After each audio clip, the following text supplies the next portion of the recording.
what up? We back. It's your boy back in the building. We got special guests in the building. We're not gonna do no crazy intro, but this, as you can see, he got the great beard. That means he got the wisdom going. So everything he gonna say, that's wise. So I gotta pay attention. It's the big homie Milton. What up, Milton? Hey, what's up? How you doing? I'm doing great. What we talking about today? Well, we're going to talk about the different viewpoints between Hebrew and Eurocentric Christian views. All right, what that mean?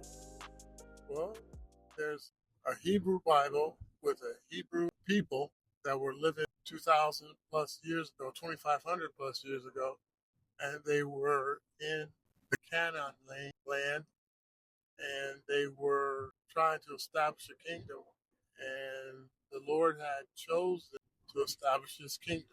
Then you have the fall of the Hebrews and the Jews. No, they weren't Jews yet, they were Hebrews. And then next thing, Yeshua had to go to the cross, and then the Roman Catholicism started, and the Romans basically took over the scriptures, and they put in their viewpoint and their thinking and the way they saw it. That's true. So if I'm listening to the Bible on my app, then should I read it different or what? Well, you would read it different if you looked at it from Hebrew eyes. But if you look at it from Eurocentric eyes, they'll say, oh, you don't need to follow the law anymore. You don't need to do this and that. And the problem with this is the Jews don't follow Yeshua or Jesus. They don't think that he was the Messiah. So they have a problem. So one group misses it one way and the other group misses it another way. That is true. So you do have to try to keep the laws, statutes, and commandments and the feast days and the holy days. Man, don't get me started on holy days. Why not? Remember the Sabbath to keep it holy. Man, I was just saying that, talking the other day about some people, I ain't gonna say no names. Man, we still got 5 minutes, so I'm just going into it. The Sabbath, right? A lot of people overlook the Sabbath. So, man, don't get me started. And when is the Sabbath? Is the Sabbath on Sunday? Oh, When is the Sabbath? see, that's a great question. See, and that's like you were saying with the Eurocentric, everything gets convoluted because everybody just changes stuff. But then the new people that comes in, they don't want to go back and look at the history and find out that this is not how it's supposed to be.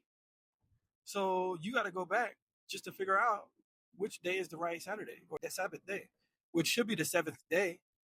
So if it's the seventh day, then you got to basically just got to figure out what's the first day. That's right. And if the first day of the week is Sunday, then that means the seventh day of the week is Saturday. Easy. That's a no-brainer. So one thing I did hear before is some people wanted to go to church on Sunday because they wanted to be of the first fruits. I remember that. See, that's the thing too, though, because that could be true, but the problem is they don't tell the people, right? So it's like, this is why we're going to church on Sunday, but people automatically assume because we're going to church, that makes it the Sabbath, which is not true, because if you're working, you're not observing the Sabbath. So somebody doing it wrong. Well, that is true. They are doing it wrong. Well, I'm going to say it like this. They're doing what they're called to do. And then what's going to happen is when they stand before them, they're going to realize then and only then that they had done it wrong and all of their work was iniquity because it was lawless.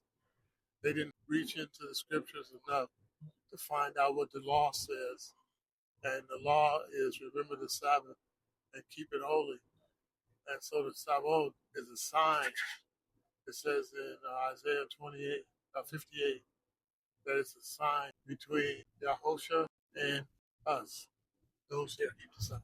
It's a sign. And see, that's the crazy thing too. That's the tricky thing too. It's like when you go to the judgment, right? I think this also is the reason why so much stuff gets missed. Because if you think about it, right?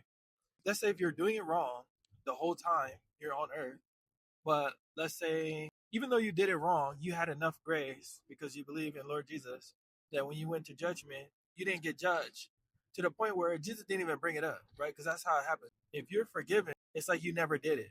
So it's almost like if you go to judgment and he didn't bring it up, it almost gives people the reason to think that, well, it's not wrong. Whereas the people that get judged harshly for it were the people that didn't